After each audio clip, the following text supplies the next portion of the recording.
काही काळ विश्रांती घेतल्यानंतर पावसाने कोकणात पुन्हा एकदा जोरदार बॅटिंग करायला सुरुवात केली। रायगड जिल्ह्याला हवामान विभागाने थेट रेड अलर्टचा इशारा दिलेला आहे। त्यामुळे रायगडमध्ये शाळांना प्रशासनाने पूर्णपणे सुट्टी दिलेली आहे। तर आवश्यक असेल तरच घराबाहेर पडा असा इशारा देखील प्रशासनाने संपूर्ण नागरिकांना दिलाय। तर रत्नागिरी जिल्ह्यामध्ये देखील पावसाने जोरदार बॅटिंग केल्याचं पाहायला मिळते। रत्नागिरी जिल्ह्यामध्ये काल रात्रीपासूनच अनेक ठिकाणी मुसळधार पाऊस कोसळतोय। अनेक ठिकाणी ह्या मुसळधार पावसामुळे पडझड झाल्याचं देखील समोर आलंय।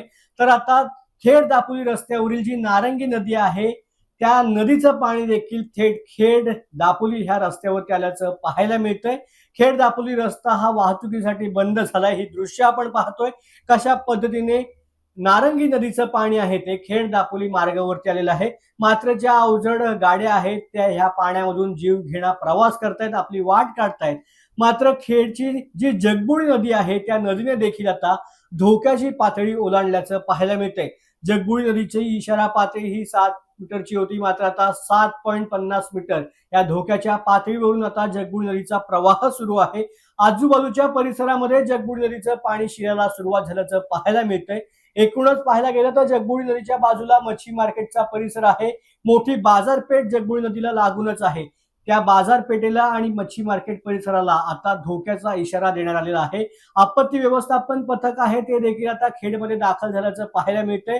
एकूणच संपूर्ण तयारी प्रशासनाने केलेली आहे।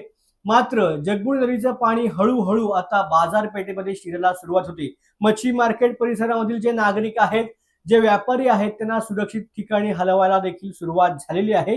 खेडमध्ये काय परिस्थिती आहे, कशा पद्धतीने हे पाणी आता बाजारपेठेमध्ये शिरायला सुरुवात झालेली आहे आणि सतर्कतेचा इशारा हा जो प्रशासनाने दिला आहे त्याबद्दल अधिक माहिती आपण आमचे सहकारी शुभम केसकर यांच्याकडून जाणून घेऊया। नमस्कार, मी शुभम। तुम्ही बघताय कोकणातील सर्वात महत्त्वाचं यूट्यूब चॅनल म्हणजे you in spotlight media house. संपूर्ण महाराष्ट्रामध्ये पावसाचा तडाखा सुरू असताना आता आपण कोकणामध्ये आहोत। तुम्ही बघू शकता की खेड तालुक्यातील सर्वात मोठी जी नदी मानली जाते ती म्हणजे जगबुडी नदी। जगबुडी नदीने सकाळी 10 वाजल्यापासूनच धोक्याची पातळी ही आता पार केलेली आहे। जगबुडी तुम्ही बघू शकता कशा प्रकारे जगबुडी नदीने आहे ते आता शहरामध्ये पाणी शिरायला सुरुवात केलेली आहे। आपण जगबुडी नदीच्या पुलावरती आहोत। हा गणेश विसर्जन घाट आहे आणि बघू शकता कशा प्रकारे नदीने रौद्ररूप या ठिकाणी धारण केलेलं आहे। एकंदरीत या काही दिवसांपासूनच या नदीचं गाळ काढण्याचं काम सुरू होतं। मात्र आता या पूरजन्य परिस्थितीमध्ये खेडवासियांना कशा प्रकारे त्या गाळ काढण्याचा फायदा झाला का हे येणाऱ्या काळावधीमध्ये ठरेल।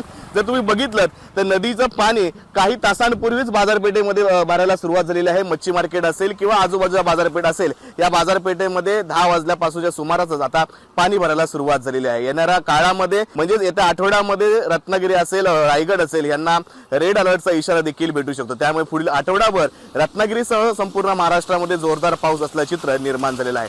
कॅमेरामन संकेतसह मी Shubham, you in spotlight Khed.